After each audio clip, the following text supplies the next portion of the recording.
How are you guys, कैसे हैं आप सब लोग। आप लोगों को अपनी जिंदगी में आगे ये कभी फ्यूचर में बोलना नहीं पड़े कि काश हम पढ़ पाते, और इतना जुनून भर देगा ये चीज आप में ताकि आप लोग अभी से पढ़ाई शुरू कर दोगे। मैं आपको ना एक इंस्पिरेशनल स्टोरी जो कि मेरी लाइफ की स्टोरी है, जिससे मुझे मोटिवेशन मिला, मैं वो आपसे आज शेयर करता हूं ताकि आप लोगों में ना एक भयंकर एक आग पैदा हो अंदर, ताकि आप पढ़ने में जुट जाओ। ठीक है। स्टोरी को आगे एक्सप्लेन करने से पहले मैं आप लोगों से रिक्वेस्ट करता हूं कि हमारे लिए हम जो एफर्ट कर रहे हैं आप लोग के लिए, तो प्लीज आप लोग एक बार लाइक का बटन जरूर दबाओ। ये लाइक का जो बटन है ना गाइज, हमें हिम्मत देता है। आपके लिए जितना हम कर सकें उतना करें। I am requesting all of you, like जरूर करें, बिकॉज आपके लाइक हमें सीधे आपके दिल से और आपको सीधे हमारे दिल से जोड़ते हैं। चलो गाइस, मैं एक छोटी सी स्टोरी शेयर करता हूं जिससे मुझे बहुत ज्यादा मोटिवेशन मिला था, और उसके बाद मेरा लाइफ टर्न अराउंड हुआ था, और उसके बाद से मैंने बोलना बंद कर दिया था। तो ध्यान से आप सुनिएगा। अब एक दिन क्या हुआ कि मैं खाना खाता था किसी होटल में। आप लोग बहुत ध्यान से सुनिएगा। वहां पे मैं खाना खा रहा था, रात में बैठा हुआ था, और कोई नहीं था। मतलब बहुत ज्यादा सर्दी हो गई थी। हम तो माशाअल्लाह 10 बजे खाना खाने के लिए पहुंचा था, लेकिन तब तक एक फैमिली थी। मतलब मैंने ऑर्डर दे दिया था। मुझे मुझे दाल मखनी बड़ी अच्छी लगती है, मैंने ऑर्डर दे दिया और मैं वेट कर रहा। कुछ और देखने को था नहीं, आसपास सब खाली पड़ा हुआ था। तो मैं सामने एक टेबल था उसमें देख रहा था। एक्चुअली वहां टेबल पे 3 लोग बैठे हुए थे, और ये मुझे बहुत इंस्पिरेशन देती है। एक्चुअली वो 3 लोग कौन थे, मैं आपको थोड़ा एक्सप्लेन करता हूं ताकि आप लोग समझ पाओ।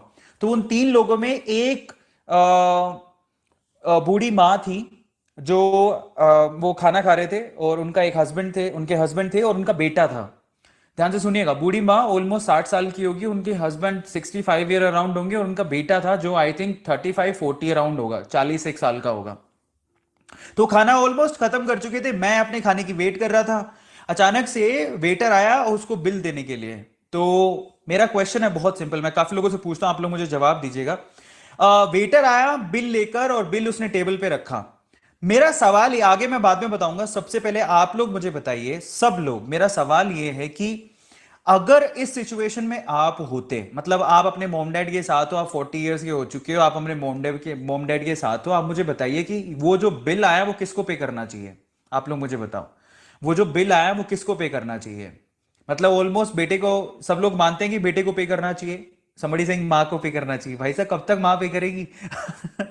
चलो अपन मान लेते हैं, क्योंकि उस टाइम पे देखो माँ बाप ने पढ़ा के आपको बड़ा कर दिया है, ऑब्वियसली बेटे को पे करना चाहिए। लेकिन ना उसके बाद जो हुआ, मैंने जो देखा ना, आई वॉज शॉक्ड। और उसके बाद मुझे समझ में आया कि मैं गलत डायरेक्शन में जा रहा हूं। ठीक है। तो ध्यान से सुना क्या हुआ।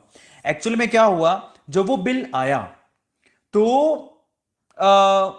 जो बूढ़े, मतलब ओल्ड फादर था, वो भाई साहब खाना खा रहे थे, बेटा पानी पिए जा रहा था। और मैंने ये देखा, मुझे नहीं पता सर्कमस्टेंसेस क्या हैं, लेकिन मैंने ये देखा कि वो माँ अपना खाना फिनिश किया, और वो खड़ी हुई, और खड़ी होने के बाद टेबल पे गई, और उन्होंने मतलब जहां से पैसे निकालते हैं पैसे निकाले और पे किए।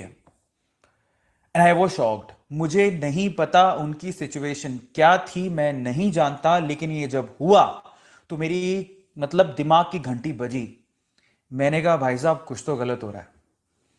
और अगर इसकी सिचुएशन पे मैं होता, और मैं अगर ऐसा ही ट्रीट कर रहा होता, इसका मतलब मैंने जिंदगी में कुछ नहीं किया।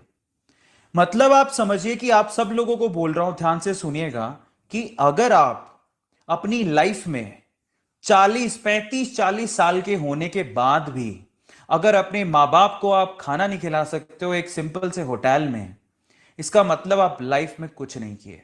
और मैं नहीं चाहता हूं, मैंने उस दिन क्या सबक लिया, मैं नहीं चाहता कि ये दिन मुझे देखना पड़े, इसीलिए मैंने चेंज किया अपने आप को।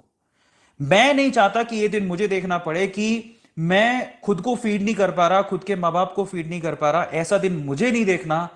Then I have started hard working on me. Okay, then I have started studying. मैंने स्टार्ट कर दिया पढ़ाई करना, कॉलेज जाना शुरू कर दिया। और उसके बाद आप बिलीव इट और नॉट गाइस, मैं उस कॉलेज में सेकंड टॉपर था, सिल्वर मेडलिस्ट था। और मैं आप सबसे कहता हूं कि आप लोगों को, मैं सबको बोल रहा हूं, ध्यान से सुनिएगा, ऐसा दिन आपको भी नहीं देखना। मतलब क्या आप में से कोई ऐसा है जो ऐसा दिन देखना चाहता है कि आप अपने माँ बाप को एक अच्छे से होटल में खाना नहीं खिला सको? ऐसा कौन है?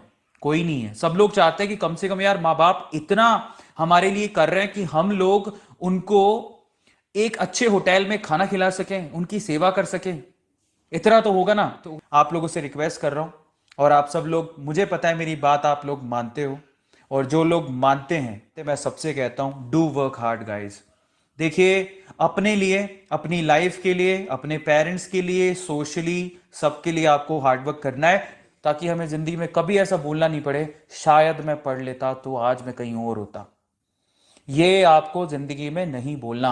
और आज आप चैट सेक्शन में मुझे कमिट करो कि यस, कमिटेड हैं, हम लोग हार्डवर्क करेंगे। फॉलो करिए गाइस, पढ़िए, और मैं आपको गारंटी देता हूं आपका ये दिन कभी आपको देखना नहीं पड़ेगा, कभी आपको देखना नहीं पड़ेगा। लेकिन फिर से कह रहा हूं गाइस, जज्बा है तो माँ बाप को मतलब अपने सपने पूरे करके बताओ। वो आपसे कुछ नहीं मांगते, सिर्फ ये चाहते हैं कि उनका बेटा, उनकी बेटी कुछ कर जाए। और अगर आप लोग उन सपनों को पूरा कर सकते हो तो सामने आओ, पढ़ाई करो, सुबह जल्दी उठो, जल्दी उठने के बाद अपना टाइम टेबल फॉलो करो स्ट्रिक्टली। 21 दिन तक लगातार फॉलो करोगे तो 22वें दिन ऑटोमेटिकली आप उसी वे से चलने लगोगे, मैं आपको गारंटी दे सकता हूं। लेकिन आपको उस जज्बे के साथ कुछ करना है। कमिट करो। मेरे बच्चों जो मुझसे पढ़ते हो वो ये बोलो कि हाँ सर, हम अब से पढ़ाई करेंगे। ठीक है? Thank you so much for coming.